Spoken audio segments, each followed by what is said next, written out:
আবাহনী বনাম পুলিশ ম্যাচে দেখতে পাচ্ছেন যে মুরসালিনকে টেনে ধরছে।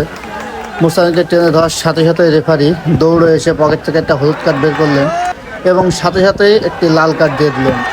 এই লাল কার্ডটি দিয়েছে পুলিশ এফসির প্লেয়ার 34 নম্বর জার্সিকে, কারণ তিনি আগে একটা মারাত্মক ফাউল করেছিল, যে ফাউলের কারণে সে প্রথমে একটা হলুদ কার্ড খেয়েছিল।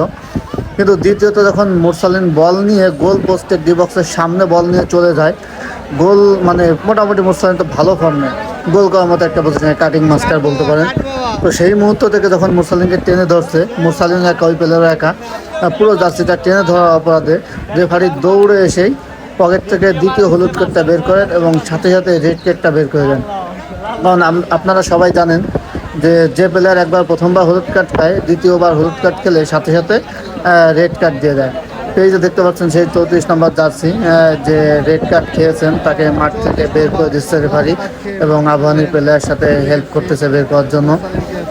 যদিও ভুলটা তারই ছিল, তার ভুলেই সে নিজেই রেড কার্ডটা খেয়েছে। আসলে একটা রেড কার্ড একটা ম্যাচে খুবই দুঃখজনক। এখন এই মুহূর্ত থেকে আবাহনীর 11টি প্লেয়ার এবং পুলিশ এফসির 10টা প্লেয়ার, এবং পুলিশ এফসি এই মুহূর্ত থেকে 1 গোলে এগিয়ে আছে, আবাহনী 1 গোলে পিছিয়ে আছে।